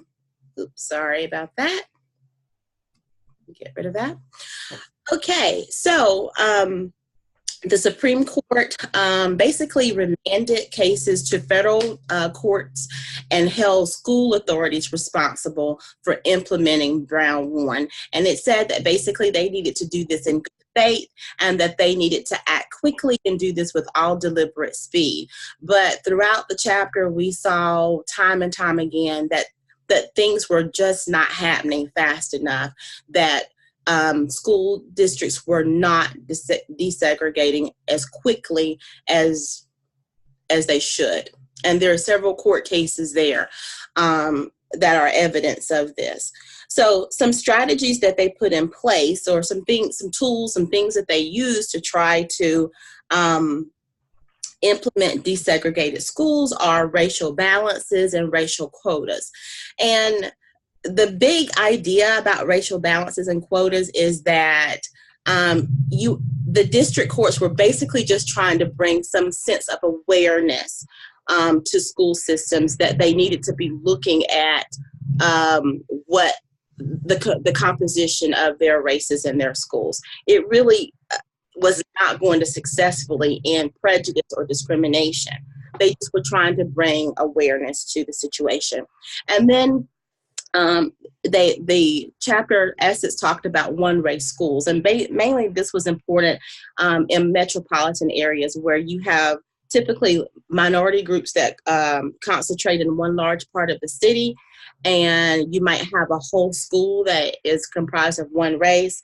And so the strategy there, or the tool that was used, was to implement optional majority to minority transfers that will allow people who were a part of a majority race to transfer to another school where they would be a part of a minority. And there were lots of things that were put in place in order to make that happen, like the school district had to provide free transportation, and they had to be accommodating by having space for the students. Other tools that continue to frequently be used in order to desegregate schools are drawing of attendance lines and school zones and things like that, to try to desegregate schools and to have some racial equity or balance across geographic areas. And then transportation was the big thing that was used, and that's where busing came into place. So Essex begins talking about busing, and busing is probably considered the most effective and viable means to achieve desegregated schools. The goal of busing, of course, is to achieve racial balance. And at one point, there was actually a North Carolina law that actually prohibited busing. Busing can sometimes be viewed as a threat to neighborhood schools. People argue that it's an added cost to taxpayers to have to pay for that. So everyone is not in favor of it, although it has been an effective tool for desegregation. So despite the fact that North Carolina at one time had a law that prohibited busing, we have to remember that in Brown 2, school officials are obligated to implement effective desegregation strategies or desegregation plans. So because North Carolina had that law that prohibited busing, it prevented school boards and school officials from being able to implement those plans. So basically that North Carolina law was abolished, or they had to get rid of it. There are some additional federal court cases or challenges to busing. It exists in California. You probably heard about California's Proposition number 1, which basically barred busing, except in cases where 14th Amendment violations have occurred. Also in the neighboring state of Washington, D.C., the U.S. Supreme Court upheld a ruling where it did allow busing in order to achieve racial balance. And then some minority parents are even opposed busing, one-way busing, because it says that they feel like the burden of desegregation rides on the back of their children, that their children have to suffer by having to go to a non-neighborhood school. So, or the extra miles and extra time on the bus. It's almost as if the minority is being punished, tried to accomplish what it should have been happened anyway. Yeah. Exactly. And so, so we've talked about some effective strategies for desegregating schools, but then there were some things that were tried or done that were not so effective, like free transfer programs and freedom of choice programs. And just quickly, in a nutshell, what these systems tried to do was allow white students to transfer out of schools, or allow students who were in the minority population somewhere to transfer back to a school where they were being a majority. It's just lots of strategies to get around desegregating schools. And this chapter also really quickly talked about, you've got segregation that was enforced by law, but then sometimes there are some instances where you have de facto segregation, which basically means you have a racial imbalance in your schools, but it's because of housing patterns or other situations like that. It happens independently of the influence of government. And this is permissible. But you have to be careful with de facto segregation, because sometimes that can really just be a covert operation for de jure segregation, as in the case in New York, where there was a school district that redrew its school attendance zones, and then it only allowed the transfer of white students and not everyone. Some really other important issues that were discussed in this chapter were about the fact that desegregation does not only apply to students, but it also applies to faculty. So there are a few court cases that have occurred about faculties or staffs needing to be desegregated in schools. And then Essex begin to talk about the fact that schools seem to be resegregating, that there's a lot of racial isolation that's happening with our Black and our brown students. And in the chapter, he identified several states that have the lowest percentage of Black students who are actually in schools with white students. And that was really interesting information. North Carolina did not happen to be on any of these lists. And his opinion is that this is happening, that schools are beginning to resegregate because there's a lack of court supervision. Something that was interesting to me was some information about Latino students and racial diversity. And I think it was San Francisco, where there was a court case that basically ruled in the favor of non-English speaking students. Non-English speaking students basically were not being afforded their 14th Amendment equal protection rights because they were not being given a meaningful opportunity for education, because the school district was not giving them the opportunity to have English instruction or English education. So that was something that was interesting to me. We need to be cognizant of that as well. And then wrapping up, this chapter began with a historical view of civil rights, and it sort of ends with a modern day view of civil rights, and that no child that No Child Left Behind is basically considered a civil rights legislation, because the intent is to identify those traditionally underserved subgroups or groups of students that are being underserved, that are not performing well, and trying to give them equal access and equal opportunity to an education. There are some school districts that are who have been found guilty of having segregated facilities and segregated facilities, and they are under direct court supervision, and they are seeking to get out from under that court supervision. So they're asking for relief from that. And basically what we know is that, or what the courts are saying is that if we have found you guilty of not desegregating your schools in certain areas, you can't just pick and choose. It's not a la carte. You've got to fix every situation in order for you to come out from under our court supervision.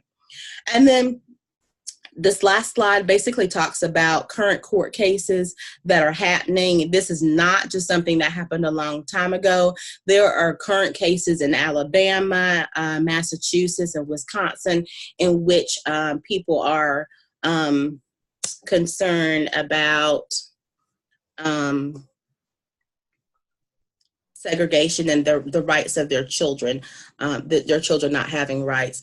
There were several key takeaways at the end of this chapter, and I won't take time to go over those now because I'm over on my time, but I do want to go over these three, which you can't really see that well probably.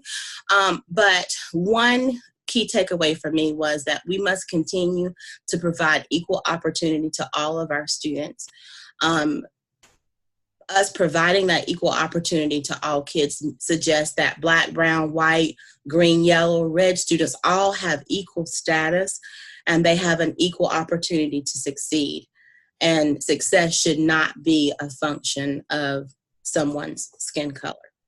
That was my major takeaway. This is an excellent chapter, and it really did open up my eyes to some current practices that are happening probably in our districts that are not giving all children equal opportunity.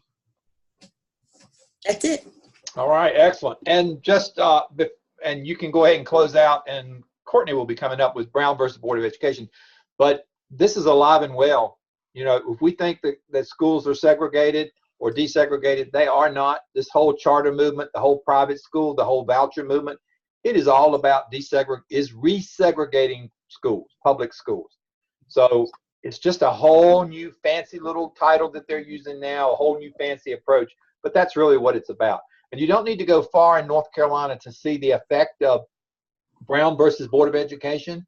We have city school districts, not Kannapolis, but we have city school districts in this state that are in a county that they are city districts because of that, trying to create a map where you get the most white kids in this district or the most black kids in this district. You don't have to look outside of North Carolina to see when that happened, and it happened right after the Brown versus the Board of Education. Thurgood Marshall was the main pusher, the main attorney for Brown versus Board of Education, and that's why they said that states had to do it. They had to do it with deliberate speed, and that's why you had to have Brown versus 2, because the states were just ignoring it. And it took President Kennedy to send troops down to Little Rock. I mean, our history since the 1950s has not been a clean, pretty history of segregation or desegregation.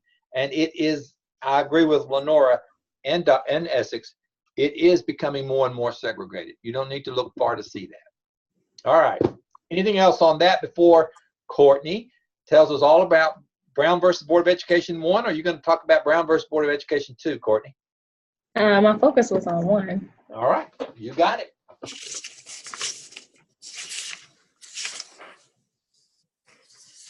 Good job, Lenora. Thank you. Is that shared, Dr. Stone? It is. Okay. So I'm just going to pick up from Lenore. She shared some great information, so I don't have to go into too much detail. And I kind of just did it as a recall because I know that we all have looked at Brown versus Board of Education in our undergraduate teacher education programs, master's level, and we have visited the topic several times in this program. So I'm going to assign everybody a question, and then I have a short little clip, and then we're going to go through and make sure we kind of understand. Again, Lenore has covered the majority of this, which was awesome. But there's just a few questions that I feel like are the major points of Brown versus Board of Education 1 that we should just recall and remember, because I know we all know this. So Lindsay, if you could take number 1, what case preceded Brown versus Board of Education? Lenore, what was the name of the little girl in this case? Daryl, what made the Supreme Court take this case into consideration? And you're going to answer these questions while you're watching the video. Shamika, number 4, who was the chief counsel for the NAACP? Annie, number 5, what did separate but equal mean? And what amendment did that fall under? Josh, number 6, who was the chief justice that reigned over this case? And Shantae, number 7, what was the final decision in Brown versus Board of Education? I like the way you're doing it, Courtney. Well, I know everyone knows it, so I didn't want to sit here and go through all of it. Okay, so I have a 4-minute video, and you should be able to answer your question if you don't already know the answer by watching this video.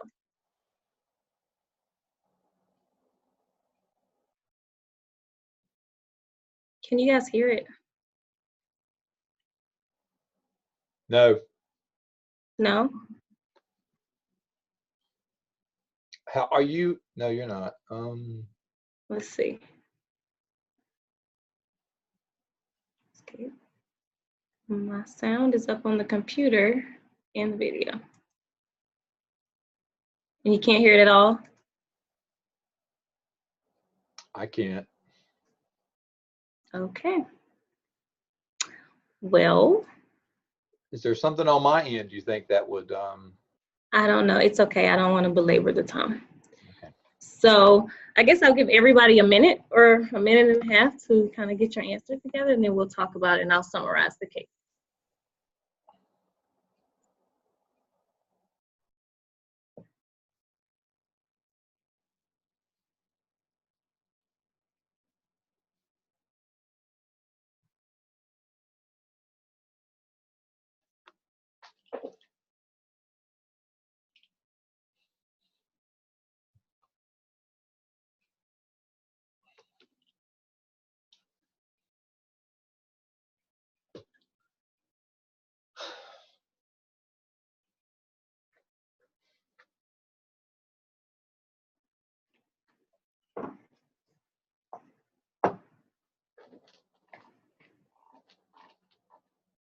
You know, you've got me on 2 of these. I couldn't pull out the answer right off the top of my head if I had to. Really? Yep, number 2 and number 6. I mean, I know number 6, but I cannot Okay. pull it off my top of my head. And I should know the little girl's name. Number 6 is an interesting one. We'll see. I think Josh has that one. See if he gets it. You can Google, Josh. Does anybody need another second? I think we're good, right? Lenora mentioned number 1 in her presentation. Yep. She mentioned a lot of these, actually. Yeah. So number 1, I think it was, I have to look on my screen. I think Lindsay. So what case preceded the Brown versus Board of Education that also played a major role in this particular case? Plessy versus Ferguson. Yes. And so in Plessy versus Ferguson, it was stated that separate but equal was constitutionally right. And And that lasted for 60 years. right. And all you had to do was to walk into a bus that served black students or a bus that served white students. Or I remember people I'm sorry, Courtney. I remember teachers telling me that they remember when they taught at an all-black school and they got the old hand-me-down books that were torn to pieces from the white school. Or they got the lunches that weren't quite, I mean, they just had to scratch and just piddle just to get anything. So how anyone could go for for 60 years with the notion that separate was equal. It will never, ever be separate, will never be equal. Because of the very nature of the fact that it's separate, that means they're not going to be equal. Something's going to be better. Right. Sorry. No, absolutely. And so a lot of the cases that took place during that time period, Plessy versus Ferguson had a very stronghold on the realities and the decisions made in courts all across this country. And so that also had a big role in this case as well. So number 2, Lenore, what was the name of the little girl in this case? Was it 9-year-old Linda Brown from Kansas? Absolutely. It was 9-year-old Linda Brown who her father took her to the all-white school, which was closer to her home. I think it was about 7 blocks from her house, but what she was having to do was to walk six blocks and get on the bus to take the bus to the all-black school, which was like a mile from her home. So her father took her to the school to try to enroll her. They were denied, of course, so he walked her back home and he moved forward with the case. Number 3, I think that was Mr. Potts. What made the Supreme Court actually hear this case? There's no really right or wrong for this one. It's kind of. I was going to say because of the number of families who kind of spoke out against Plessy versus Ferguson and the original rule. Hard to hear you, Daryl. The number of families who were speaking up on this and the number of families that were affected by this. Also, Plessy versus Ferguson was the first precedent ruling, and then the Browns appealed that, and it caused the Supreme Court to hear the case. Yeah, I'll take that. And if you remember when Lenore stated that there were a total of 4 states that were involved, and I believe there was a few cases in D.C. That was involved in something very similar. And so it was heard at lower courts in other states. And so the fact that those decisions, of course, were different. And this was a hot topic during this time, the Supreme Court decided to take it in to try to see if they could appeal that Plessy versus Ferguson decision. Let's see. Shamika, number 4, who was the chief counsel for the NAACP during this case that also acted as the attorney? There was Thurgood Marshall, and Robert L. Carter assisted him. Absolutely. So Mr. Thurgood Marshall, who later on went on to become a Chief Justice himself. The first African-American Chief Justice. Absolutely, the first African-American Chief Justice. And Annie, number 5, what did separate but equal mean then? Like when they said it's constitutionally correct to be separate but equal, what did that actually mean? And then what amendment did they use to kind of support that? They used the 14th Amendment, and while I agree with Dr. Stone, I don't think it can ever be such. It rules that you can have racially separate facilities if they are deemed equal protection. That does not, or that did not violate the Constitution. Right, and from my understanding, they would be very vague in what the equal would mean, like separate. As long as both schools received lunch, that was considered equal. Even though one school may have gotten a hot lunch and the other school may have gotten leftovers, they both got lunch, so that was equal. So they kind of used vague definitions in that. Number 6, was it Josh or Shante? It was me. Okay, who was the Chief Justice that reigned over this case? Who made the decision? Earl Warren? Yes. The previous justice actually died of a heart attack right before, I believe, like one of the last court sessions. And then Chief Justice Earl Warren was placed in, and he actually presided over this case. Hey, Josh, double points. Do you know what president appointed Warren? It was Eisenhower. Good for you, a Republican. Yeah, I just know Warren. My family's from California, and he was a governor here. Very conservative governor here. And last one, Shante, what was the final decision in Brown versus Board of Education? That the segregation in Topeka, Kansas violated the 14th Amendment and was ruled unconstitutional. Right, and it was a unanimous vote that there is no separate but equal. Separate is not equal. And Chief Justice Warren more so focused on the fact that segregation does more of a detriment to students. So he kind of looked at it from a social, emotional aspect. And that's kind of how he moved forward and overturned the Plessy versus Ferguson decision that separate is not equal. And that is the Brown versus Board of Education 1.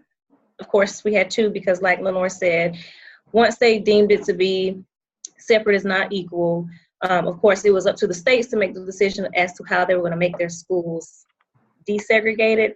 And of course, we know how that went and how that is still going. So that's why.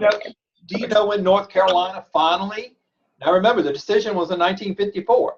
Do you know what year North Carolina was made to desegregate its schools? Anybody want to hazard a guess? Was it 1971? That's a little late. That may have been in certain parts of I was thinking of Swan versus CMS. Was it 1951? 69. 1964. 64. Oh, 64. Yep.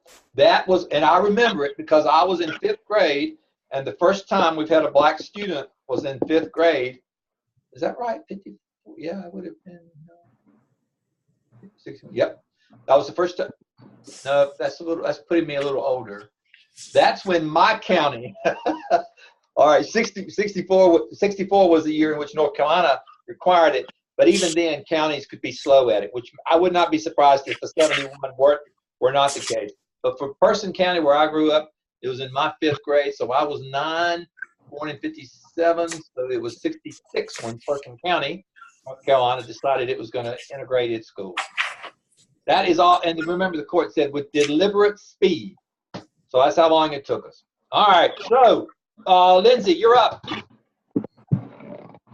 And Lindsay's got chapter 13 of Essex, and that will be the last chapter of the book. I told you Essex is one of my favorite books, so if you did not buy it, I certainly would encourage you to keep it on your shelf because it really is a great book. All right, Lindsay, you got it. Go down to share, the green button, and Yeah, I'm trying to get it to share. It don't want to. do you see the green button? Yes, sir. I'm clicking it, but it's not coming up. Anybody got any pointers? If you want to email it to me really quickly, I can pull it up and do the slides for you. Okay, that's perfect. I have my email up. But, while she's doing that, Courtney, do you want to go ahead and do your second one, and then we'll do Lindsay's last? Lindsay, I'm looking for an email from you, and Courtney, if you want to go ahead and are you Yes. comfortable going ahead? Yes, and I'm just sharing about the South Carolina elected officials. I guess I'm just trying to see if it's going to benefit anyone else to know. Courtney, let me know. Lindsay, let me know when you've done it. I seen it, Dr. Stone. Okay. You want to go ahead, Courtney? Okay, we'll go ahead. Can you see it? Yep. Okay, so these are Courtney, let me preface yours. oh, okay, please, thank you. One of the reasons why we do this is because remember what our third session was about in 708 was about advocacy. And since most of this course has been geared toward North Carolina, and we do have South Carolina students, I thought it'd be really interesting for those of us in North Carolina to get a feel for the elected officials from the great Palmetto State. And so, Courtney, it's all yours. All right, okay. So these are the elected officials. He just asked me to give names and positions.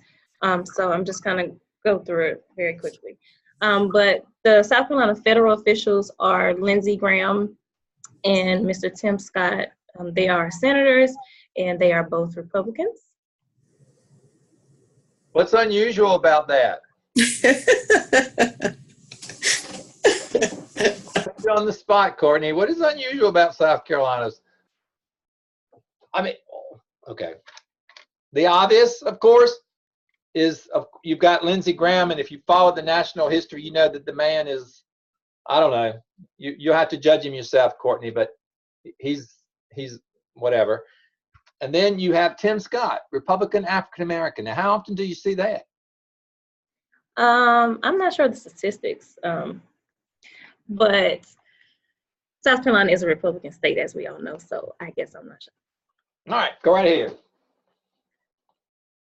ahead. These are the districts, the governing districts, how they're broken down, and this will make sense because I'm getting ready to tell you the district leaders. Yeah, So, these are House of Representative members. right, so the little kind of peachy orange, number 1, Richland County is the district that I work in. Where I'm actually from is over here in the pink, number 5, where it says Florence. So just to give you a frame of reference. So the U.S. representatives for South Carolina for District 1 is Joe Cunningham, who is a Democrat. For the 2nd district, Joe Wilson. All right, quick aside, another aside. Anybody remember why Joe Wilson is so famous? Oh, come on. President Obama's first or second inaugural, State of the Union address. You remember somebody in the back stood a hollowed out liar during the president's State of the Union address? Here's the joker right there, number 2. Oh, wow. That's great. Yeah. All right. So for the 3rd district. Courtney, isn't that Florence? Wasn't the 2nd district Florence? No, that's 5. Okay, sorry. Yeah. So 3rd district is Jeff Duncan, and 4th district is William Timmons. By the way, for the 1st district, which is like Richland County, Joe Cunningham, he's the only Democrat U.S. representative of South Carolina. I'm sorry, other than James Clyburn. 5th district, Ralph Norman. 6th district, James Clyburn, he's down in the Low Country. And 7th district would be Tom Rice. So those are, again, federal officials, and there are representatives. So then our state officials for South Carolina, here's our governor, I'm sure everyone knows, Mr. Henry McMaster, and our lieutenant governor, Pamela Yvette. They are both Republicans. Dr. Stone, I'm not sure if you wanted me to go through the South Carolina General Assembly. There are so many of them. I just put the links in here. Nope, no, you don't have to. Thank you. Do you remember any of the statistics? I know South Carolina, like North Carolina, is controlled by the Republicans. The House of Representatives is controlled by the Republicans, and the Senate is controlled by the Republicans. South Carolina has 2 houses, just like North Carolina. There's only one state in the union that only has 1 house, and that is, oh my gosh, one of the Montana maybe. It's one of those up in the way up there. Is it Montana or Nebraska? It may be Nebraska. All right, you got me on that. I'll have to check that out before I go to bed. And so these are elected state officials. Adjutant General is Major General Robert E. Livingston Jr. He's a Democrat. Our Attorney General is Mr. Alan Wilson. Commissioner of Agriculture is Hugh E. Weathers. And Comptroller General is Mr. Richard Ekstrom. You'll notice that, again, they're the majority Republican. Secretary of State, Mark Hammond. Our State Treasurer is Curtis M. Loftus. And then our Superintendent of Education is Miss Molly Spearman. Why is she a Republican? But I will tell you this, she is a Republican. But I will tell you this, she is everything I've ever heard about her, you may tell me wrong, Courtney, everything I've heard about her is she's very good. She has a public background, public education background. She's very supportive, maybe not everything that you want, but she is so much better than ours in North Carolina, so much better. She definitely has the experience in it, so that makes a difference. And then local, so Richland County, elected officials, the auditor is Mr. Paul Brawley, clerk of court Jeanette McBride, our coroner is Mr. Gary Watts, probate judge Miss Amy McCoe, I don't know how to pronounce her last name, sheriff Mr. Leon Lott, and then the treasurer is Mr. David Adams. Here's a picture of the Richland County Council. Richland has School District 1 and School District 2. Richland 1 is where I work, and here are the Board of Education officials, Mr. Jamie Devine, who's the chairman, Aaron Bishop, who's the vice chairman, Ms. Anna Sauls, who is the secretary and treasurer, Ms. Cheryl Harris, who's the parliamentarian, and then other members of the board, Mr. Darrell Black, Ms. Beatrice King, and Ms. Yolanda Anderson. And they are the elected officials for the Richland School District 1 Board of Education. All right. Thank you very much, Courtney. All right, if you'll stop. All right, so I go back to sharing. Lindsay, are you ready? Let me go back to sharing. Yes. Should be top right here. All right, Lindsay, I will drive it and you just tell me when to go. Okay. I'm sorry for the technical difficulties. I had chapter 13 on public school finance. Very interesting chapter because budgeting's an area I hadn't had much experience in, so I find a lot of informative stuff in this one chapter. So go. Yep, yes sir. So basically in the introduction, and Dr. Stone said this at the beginning, the United States Constitution holds no legal obligation for the federal government to operate or maintain a public school system. Therefore, the states have the right and inherent power to collect taxes or levy taxes from citizens to support public education systems. A direct quote was, because powers regarding education are not expressly delegated to the federal government, but rather to the states, it becomes a function of the state or that state to establish, support, and maintain the public schools. It's up to the state legislators to develop a system or plan that will levy taxes, but also how are they going to distribute the school funds. Under the General Welfare Clause, it was handed down by Congress. It allows the federal government to step in and support public education by offering a variety of federal programs that support both elementary and secondary schools, although there are certain requirements and qualifications that the school districts must meet in order to be eligible for the assistance. Okay, so this is where our Title I comes from, our Title VII. Almost anything with the title on it, that's your federal government, and that's the Department of Education, which, by the way, didn't get started until the 1980s, I believe. The Department of Education was created. So basically, the responsibility of education is the states and the local government. And another interesting piece to aside for those of us in North Carolina, we don't have the authority, school systems, to tax. Richland 1 has the authority to do a tax, where it can actually, the Board of Education can put out a special tax and citizens have to pay it to support its schools. North Carolina does not have that taxing authority, and North Carolina is one of the few places that does not have the ability to raise money. Every time the school system wants money, we either get it from the state, we have to borrow, beg from the county, but we cannot raise taxes to do it or get it from any other way. Oh, my turn. Okay.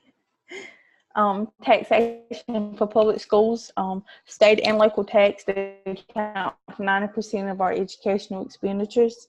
Sales tax and income tax are a majority of your state funding. Your property tax is the most abundant source accounting for local level. Property taxes are categorized as both real and personal property. These taxes contribute the major source of funding for public education. There's 3 basic types of taxes: progressive, regressive, and proportional. Progressive tax increases as the base increases. Examples include personal income and property tax. With regressive tax rate decrease when the tax base increases. So that would be like your gasoline or cigarette tax, are examples of regressive taxes. But with proportional taxes, the rate remains the same.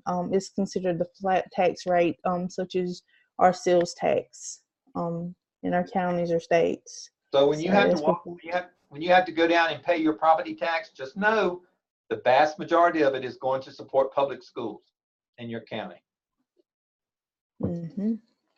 Tax rates are based on estimated revenue needed by the district to meet the financial needs. When they're making projections, they have to be realistic and defensible, because taxpayers have the right to challenge and question the validity of a tax increase. In Perani versus City, the state court reached a decision that local school districts did not have the inherent power to levy taxes. The legislator has the power to give school districts taxing authority if it chooses to, so as long as the state constitutional tax limitations are met. The courts have agreed and supported delegated powers in cases where the purpose of the tax is clearly expressed and the tax rate specified. Local school districts are agents of the state, therefore school taxes are viewed as state taxes instead of local taxes. So, next. Of course, there's legal challenges to school funding. There were a lot of court cases in this chapter. Public school finance programs have been challenged both under state and federal constitutions. These challenges surface because taxpayers claim their children are denied the benefits of an equal educational opportunity based on the distribution of the revenue among school districts. Other challenges brought the assertion that tax systems are unfair and do not apply equally to all taxpayers. The funding gap between wealthy districts and poor districts creates disparities that affect per pupil expenditures. Litigation involves the methods of regulating and distributing funds to support public education. Claims evolved that the constitutional rights of students with respect to equity of funding decisions were being violated. There have been a numerous amount of legal challenges brought forth by individuals representing our poor school districts. In the majority of the cases, the courts ruled that the state funding systems were unconstitutional. Next. Some more challenges surfaced because of issues involving the adequacy of education. Alleged that students in poor districts fail to receive an adequate education based on inadequate funding. The plaintiffs in this case argued that there were insufficient resources, largely contributed to low quality of education for students in our poor districts. In Serrano versus Priest, the quality of a child's education should not be a function of the wealth of the district in which the student resides. This case was instrumental in establishing the financial or the fiscal neutrality standard that was used by the court to address wealth disparity. In Robinson versus Cahill, the court observed several children throughout the state were not receiving an adequate education because of the insufficient funds despite the higher taxes. So the legislature had to implement a new equitable system for public schools, and the Public Education Act of 1975 was enacted with the intent of developing a thorough and efficient system of free public schools for all children, irrespective of socioeconomic status or geographic location. And in North Carolina, we call that the Leandro case. In South Carolina, I think you all studied this when Dr. Davis was there with you. I think there's a specific court case in South Carolina that deals with funding issues. One major case in this chapter was the Rodriguez case. Basically, Mexican-American parents filed a lawsuit on behalf of the minority children across the state who were considered poor and lived in areas with low property tax. The court ruled the finance system was unconstitutional under the Protection Clause of the 14th Amendment. The U.S. Supreme Court reversed the ruling because this is not recognized by the court as being among those rights guaranteed by the Constitution. Therefore, the Texas school financial system was deemed to be constitutional. The decision essentially removed litigation from the federal courts in the public school finance arena. State courts addressed issues involving educational quality as influenced by teacher quality and appropriate instructional materials. States tend to define equity differently. This has caused inconsistency within state court decisions. Which is why they go up to higher courts. And as far as equity and adequacy of funding for public schools, the focus of adequacy is a departure from the traditional focus on equity. Equity denotes fairness, which suggests that all communities are taxed at similar rates and have equal access to similar amounts of revenue. But this does not occur in all states or most states. Adequacy focuses on the minimum level of funding needed for every school to teach students, subscribing to an education that is adequate rather than excellent. Public schools across the United States are striving to improve the overall quality of education provided for students and have commissioned adequacy studies. This data is then used to increase state aid to local school districts. Summary of the public school finance court decision. This was just some of the court cases that the chapter talked about. A district court held that Montana's funding system failed to provide adequate fundings for public school. The Wyoming Supreme Court declared that the state's funding system was unconstitutional on equity and adequacy grounds. The Intermediate Colorado Court of Appeals held that educational adequacy was an unjustifiable political question. The state constitution's education clause did not provide judicially manageable standards for discerning the definition of adequacy. The plaintiff's challenge involved a lack of resources for educating students with disabilities and English language learners. Chapter summary, some takeaways. The power of taxation for education resides with the state, limited only by state and federal constitutions. State constitutional provisions allow the legislature to make provisions for a system of public schools and to tax citizens to support public education. The legislature has the inherent power not only to tax citizens for support of education, but also to distribute those funds for the operation of the public schools. The Equal Protection Clause establishes a minimum standard of uniformity to be met by state tax legislature. The state may collect tax funds from wealthy school districts and redistribute them to poor districts to achieve a measure of equity. Tax distribution formulas are determined by the legislature based on the needs of various types of school districts and the ability of citizens in those districts to support the public education system. All right. And that's the end. Questions for Courtney? All right. So basically, in that particular chapter, or for Lindsay, I'm sorry. In that particular chapter, the key takeaways is that the federal government does not have a obligation to support public schools. That's a state function and a local function. The most of the money for public education comes from your property taxes, some from sales tax. Most of the sales tax is used in North Carolina to pay for buildings, and your property tax is used to pay for the other things. And the other bulk of the money from the state comes from just your state income taxes when you pay them. All right, so that's Essex. So in the next couple of minutes, I want to do real quickly, we'll do some summarizing for you. I want to again mention I've looked at all the, continue to work on those policy analysis and audit. If you have made 100 on draft A, B, and C, really all you got to do is turn around, resubmit it under the final tab. You don't even have to make any changes. Once you get 100, then just resubmit it in the final. That makes sure your score gets up toward the 100. Once you do that and you take away all the Part A, Part B, Part C, then send it to me under the, and all of this, by the way, is course assessments. Where is that?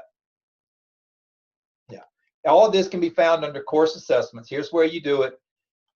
Once you've done those policies, go ahead and do the final analysis, the draft PAP. That's just where you send it to me to look at and review.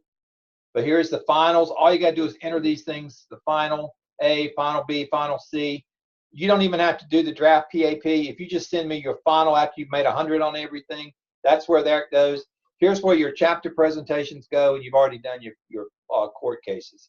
So if you've got 100 on the draft, don't wait around. Just go ahead and shoot them to me tonight of your finals and your presentations, because you guys are almost really, truly, you all are at the end of the course here. So any questions on that?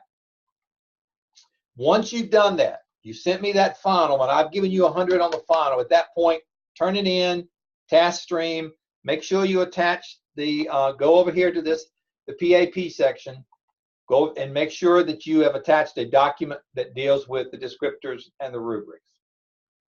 That's the two pieces you need. That final PAP that I've given you 100 on goes into task stream, turn it in, and then you have to do a page or a descriptor for each one of the superintendent standards that are due. If you have any questions or comment, anything, just give me a call. All right. That said, I want to remind you the May 8th meeting, we'll Zoom at 6 o'clock. I'll do some real quick little end of the course stuff.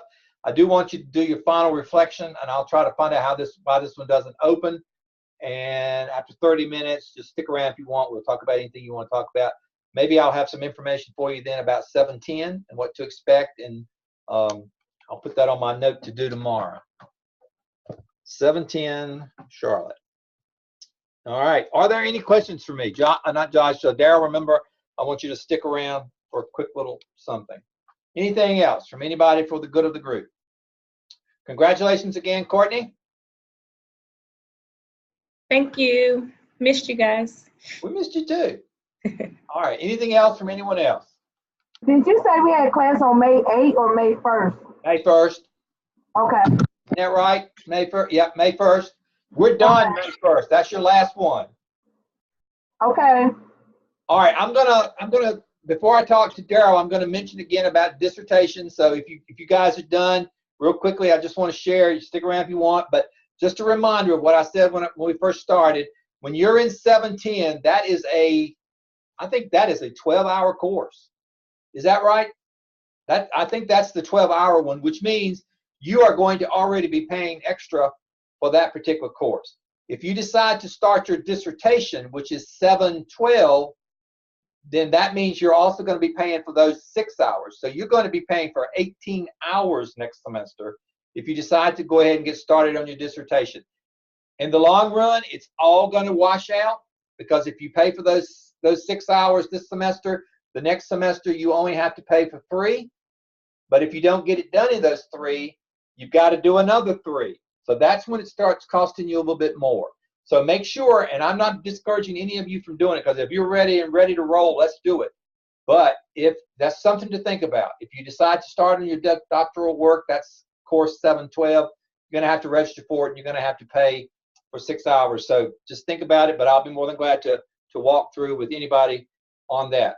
I will have by the next session, I'll have information about 710. All right, any questions from anybody? Keep that stuff coming, because you guys are almost done. All right, good night. I'm going to stop recording.